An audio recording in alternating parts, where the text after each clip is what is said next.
Romper maldiciones, experimentar sanidad. Tom Brown. Capítulo 4. Redimido de las maldiciones. Isabela llamó por teléfono llorando. Pastor Brown, usted no sabe quién soy, pero he visto varios de sus videos en línea y creo que usted es la persona indicada para ayudarme. ¿Cómo puedo ayudarle?, le pregunté. Muchas personas han depositado sobre mí muchas maldiciones. Estoy bajo una maldición generacional. Además de todo eso, una compañera de trabajo que está metida en brujería me dijo que me ha echado una maldición. Desde que me acuerdo, he estado bajo maldición. Estoy constantemente enferma. Nunca tengo dinero para hacer nada. Estoy casi acabada. Por favor, ayúdeme. Le pregunté si era creyente y rápidamente afirmó: soy creyente desde que tenía 12 años. Amo al Señor. Luego puse a prueba su mente. Isabela, ¿conoce Gálatas 3, versículo 13? Dice: Cristo nos rescató de la maldición de la ley al hacerse maldición por nosotros. Tras una breve pausa dijo: sí, he oído ese versículo antes. Isabela, dígame qué significa ese versículo para usted. Ella me dio una titubeante explicación no muy adecuada. Imagino que tiene que ver con el hecho de que Jesús murió por mí. Quizás significa que iré al cielo cuando muera. ¿Es eso todo? No sé qué más puede significar. Procedí, pues, a explicarle lo que voy a explicar en este capítulo. Isabela era como muchas personas que me han llamado pidiéndome que les libere de sus maldiciones. Sorprendentemente, muchas han sido cristianas durante años y, sin embargo, no tienen una revelación de su redención de las maldiciones. Siempre le atribuyen mucho poder a sus maldiciones, aun cuando la Biblia dice: Cristo nos rescató de la maldición. ¿Es el poder de Cristo mayor que el poder de cualquier maldición generacional? ¿Es mayor el poder de Él que cualquier maldición que alguien pudiera poner sobre usted? Claro que sí. No obstante, muchos santos mal informados le dan demasiada importancia a las maldiciones y confían poco en la obra consumada en la cruz. ¿Qué es redención? Una maldición es una fuerza invisible que tiene la intención de traer juicio, daño y desgracia a otra persona. No menosprecio la realidad del poder de las maldiciones. Quizá usted está clamando como Isabela: he nacido de nuevo. Temo, Señor, pero parece que nada me sale bien. No puedo pagar mis facturas, no puedo controlar a mis hijos, mi cónyuge no me ama, y estoy deprimido la mayor parte del tiempo, y siempre luchando con la enfermedad y el dolor. La única explicación es que debe de estar bajo una maldición. Las maldiciones son reales, pero también es real la redención de Cristo. La palabra griega para redención es exagorazo, que significa pagado por precio para recuperar del poder de otro, rescatar. Sugiere que un propietario anterior poseía un objeto, pero lo perdió por una deuda y se debe recuperar. Isaías afianza este concepto. Así dice el Señor: a la madre de ustedes yo la repudié. ¿Dónde está el acta de divorcio? ¿A cuál de mis acreedores los he vendido? Por causa de sus iniquidades fueron ustedes vendidos. Por las transgresiones de ustedes fue despedida su madre. Isaías 51. Probablemente esté familiarizado con el concepto de la reposesión. Un acreedor recupera la posesión de un artículo por el impago del comprador. La única forma de que el comprador vuelva a recuperar el artículo es pagando lo que debe, normalmente con intereses.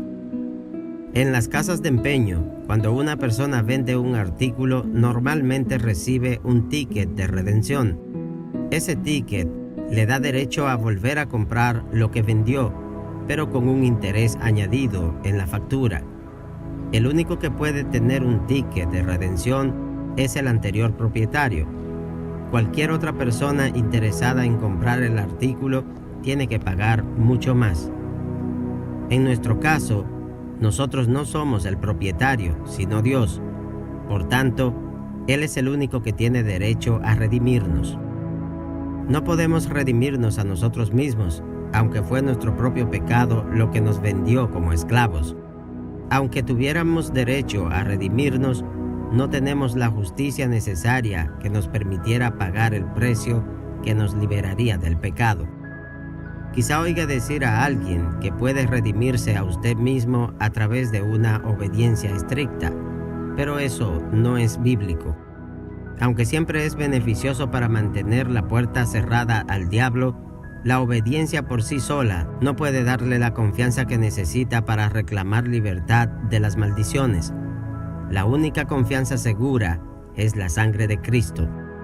Como bien saben, ustedes fueron rescatados de la vida absurda que heredaron de sus antepasados. El precio de su rescate no se pagó con cosas perecederas como el oro o plata, sino con la preciosa sangre de Cristo, como de un cordero sin mancha y sin defecto. Primera de Pedro 1, 18-19. Cualquier otra cosa no será válida. Su promesa de cambiar sus caminos no es válida. Los acuerdos que haga usted con Dios no sirven de nada. Nuestros pecados nos tienen en una deuda tan grande que no tenemos esperanza alguna de pagar lo que debemos. Necesitamos tener confianza en la sangre de Cristo. ¿Cómo puede un hombre pagar por los pecados de todo el mundo? Es porque este hombre es el Creador. El Creador siempre es mayor que la creación. Los ha puesto como obispos para pastorear la iglesia de Dios, que Él adquirió por su propia sangre. Hechos 20:28. Este versículo equipara la sangre de Jesús con la sangre de Dios. Esto significa que la sangre de Jesús es mucho mayor que la vida de cada persona. Solo Dios puede redimirnos con su sangre, y Jesús lo hizo. La maldición de la ley. Cristo nos rescató de la maldición de la ley. Gálatas 3:13. Muchas personas saben que Cristo nos redimió del pecado, pero solo unos pocos saben que también nos redimió de la maldición de la ley. El apóstol Pablo se estaba refiriendo a la maldición proclamada en el monte Ebal. Moisés les dijo a los israelitas que cuando entraran en la tierra prometida debían enviar a 6 tribus a la cima del monte Gerizim para proclamar las bendiciones por la obediencia a las leyes de Dios, y a 6 tribus a la cima del monte Ebal para proclamar maldiciones por desobedecer las leyes de Dios. Véase Deuteronomio 27, 11, 26. Sabemos que Pablo tenía en mente este acontecimiento histórico de la vida de Israel porque escribió: todos los que viven por las obras que demanda la ley están bajo maldición, porque está escrito: maldito sea quien no practique fielmente todo lo que está escrito en el libro de la ley. Gálatas 3:10. Esto era una cita del pasaje de Deuteronomio en el que los sacerdotes citaron las maldiciones. Maldito sea quien no practique fielmente las palabras de esta ley. Deuteronomio 27:26. Este es el último versículo antes de Deuteronomio 28, que enumera todas las varias y específicas maldiciones para todo aquel que desobedezca la ley. Las maldiciones incluían fiebres, inflamación, llagas dolorosas y enfermedades. También incluían pobreza económica, escasez de cosechas. Otras descripciones de las maldiciones incluían enfermedades mentales y confusión, continuo temor y estrés, fracaso matrimonial y adulterio conyugal. Véase Deuteronomio 28. La buena noticia es que Cristo les redimió no solo del infierno, sino también de esta maldición de la ley. Ahora bien, si Cristo les redimió de todas estas maldiciones, ¿por qué continuar llevándolas? No hay razón por la que usted debiera seguir luchando contra las maldiciones. Tiene que levantarse contra ellas en base a su derecho del pacto. dedique un tiempo a leer Deuteronomio 28 y luego vea que ha sido redimido de todas las maldiciones mencionadas ahí. Gloria a Dios. Algunos dirán que la frase maldición de la ley, Gálatas 3:13, está en singular, en contraposición con el plural de maldiciones, y por tanto no es una referencia a todas las maldiciones que hay en Deuteronomio 28. Sugieren que Pablo estaba hablando acerca de una maldición en particular. La confusión se deriva de no reconocer que la palabra maldición es una referencia a la declaración hecha en el monte Ebal. Es la proclamada en juicio por desobedecer la ley. Con la declaración llegaron las maldiciones. Si usted ha sido redimido de la maldición de la ley, entonces ha sido redimido también de las maldiciones de la ley. La gente que no entiende lee el pasaje como si Cristo nos hubiera redimido de la ley maldita. En otras palabras, dice que de lo que Cristo nos redime es de la ley y no de las consecuencias negativas de desobedecer la ley. Sin embargo, esta interpretación sitúa a la ley misma como la causa de la maldición. No es estar bajo la ley lo que trae la maldición, sino desobedecer la ley al cometer pecado lo que trae la maldición. Por otro lado, la ley también declara bendiciones para aquellos que la obedecen. Pablo dejó esto muy claro. ¿Qué concluiremos? ¿Que la ley es pecado?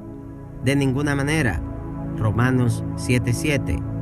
Después reafirmó la bondad de la ley. Concluimos, pues, que la ley es santa y que el mandamiento es santo, justo y bueno. Versículo 12. El error que la gente comete como resultado de interpretar mal este pasaje es enseñar que la ley es una cosa maldita en sí misma. De hecho, están llamando a la ley maldición. Esto es una blasfemia. Aunque es cierto que nosotros, como cristianos, no estamos bajo la ley de Moisés, debemos reclamar las bendiciones de la ley como si la hubiéramos obedecido, porque la bendición dada a Abraham es también nuestra. Pablo explicó las implicaciones de ser redimido de la maldición de la ley. Así sucedió para que, por medio de Cristo Jesús, la bendición prometida a Abraham llegara a las naciones, y para que por la fe recibiéramos el Espíritu según la promesa. Gálatas 3:14. La razón de la redención es para que podamos tener la bendición prometida a Abraham. La Biblia dice, y el Señor lo había bendecido a Abraham en todo. Génesis 24:1. Él fue bendecido con una larga vida llena de salud. Era muy rico y sano de mente y emociones. Su matrimonio era fuerte. No había ninguna carencia en la vida de Abraham. Esta es la forma en que usted también ha de ser bendecido. Lo contrario a una maldición es una bendición.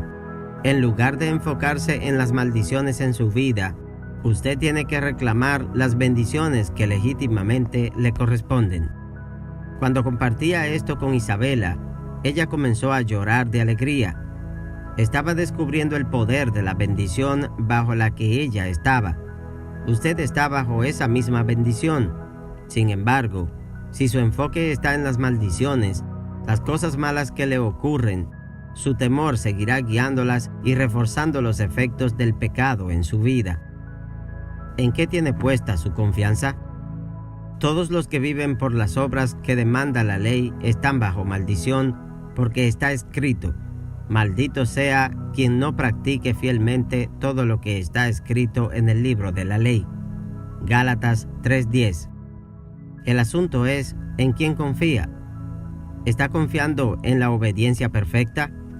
¿Está confiando en la obediencia perfecta de sus padres? ¿Está confiando en la obediencia de otros? Si lo hace, entonces está bajo una maldición. Nadie pone una maldición sobre usted. Usted mismo se sitúa bajo una maldición. Y lo hace cuando confía en la carne. Tiene que comenzar a confiar solo en Dios. Imagine que le ponen una multa de tráfico que le obliga a pagar una multa de $100. Un amigo con más dinero que usted dice, yo pago la multa. Su amigo extiende un cheque por $100 y lo envía al departamento de infracciones para pagar su multa. ¿Acaso va usted a su banco a preguntar si tiene bastante dinero para pagar la multa? Claro que no, porque el dinero para la multa no procede de su cuenta, sino de la cuenta de su amigo. ¿Tiene miedo a usar el cheque porque sus padres no tienen dinero? Claro que no, porque el hecho de que sus padres tengan o no dinero es irrelevante en cuanto al pago de esa multa.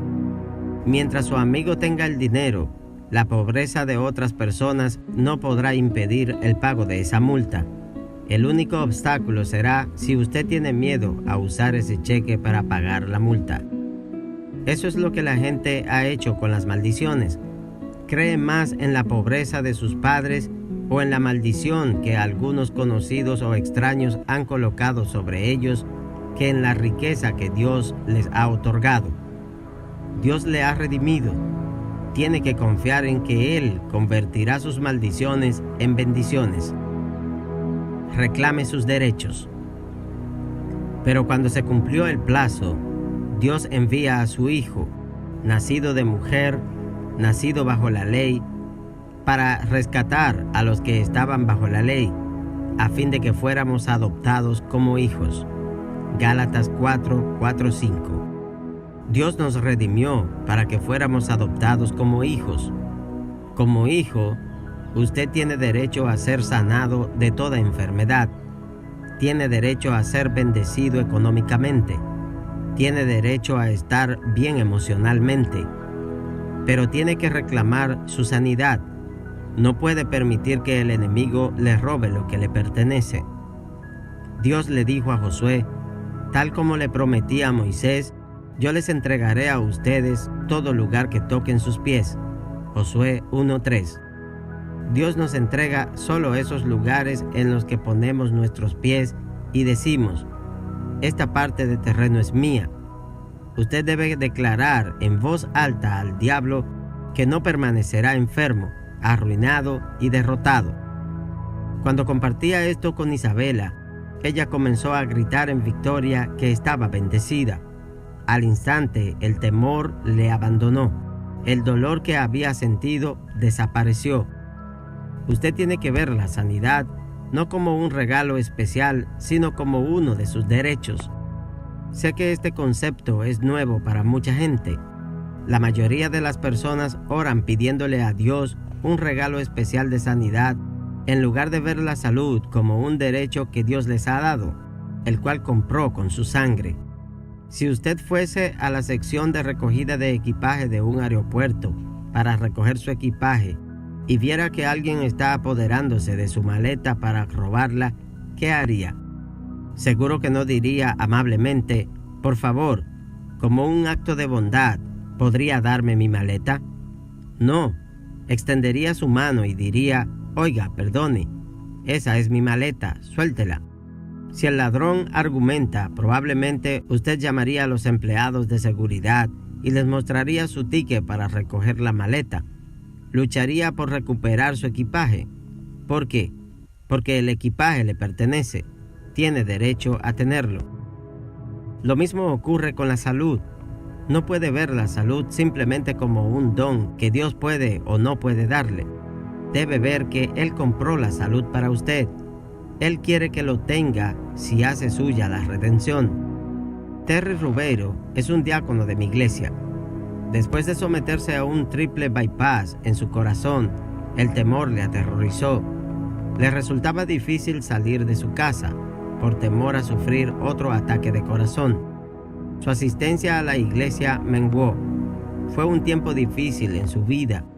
Sin embargo, había acumulado una reserva de conocimiento de la palabra de Dios suficiente a lo largo de los años que le ayudó a no caer en la desesperación. Me había oído decir una y otra vez que Jesús nos redimió de nuestras enfermedades. Lamentablemente, solo había sido palabras para Terry. Pero a medida que comenzó a meditar en todas las enseñanzas previas sobre la redención, esas palabras cobraron un nuevo sentido para él. entraron hasta lo más hondo de su corazón y produjeron gozo. Se dio cuenta de que realmente había sido sanado y redimido. Su asistencia a la iglesia volvió a ser normal y vi un nuevo gozo en él. La diferencia fue una revelación de su redención. Unos 2 años después, su esposa, Colin, le animó a realizarse un cardiograma para ver cómo estaba. Al principio no quería hacerse la prueba por miedo a que los doctores encontraran algo, pero rápidamente reemplazó ese pensamiento por fe y se realizó la prueba. Pocos días después, le llamaron y le preguntaron si podía volver a realizarse la prueba. Él preguntó, ¿ocurre algo malo? Oh, no, dijeron, no hay de qué alarmarse. Hay algunas anomalías extrañas en las pruebas y simplemente queremos que vuelva a realizarse la prueba. Nosotros corremos con los gastos. Por tanto, Terry regresó para volver a realizarse la prueba. Después de algunas pruebas más, los doctores dijeron, Señor Robeiro, nunca antes hemos visto nada igual, pero las pruebas muestran que usted ni siquiera se sometió a una cirugía. Las arterias de su pierna han vuelto a crecer. La sangre que le llega al corazón no proviene de las arterias reemplazadas, sino de unas arterias gruesas y totalmente nuevas. Es increíble. Después de mirar las pruebas, si no fuera porque conocemos bien su caso, ni siquiera creeríamos que usted había sido sometido a una operación. Se encuentra totalmente bien. Los doctores incluso le pidieron a Terry que les contara su caso a otros médicos. La clave para Terry fue su revelación. Reclamó lo que ya era suyo. Por supuesto, usted no puede pedirle nada a Dios a menos que esté seguro de que Dios ha provisto la redención para usted. He descubierto que a muchos cristianos les cuesta mucho tener fe en la sanidad divina. Mi objetivo en el siguiente capítulo es quitar cualquier duda persistente que pudiera tener con respecto a la sanidad.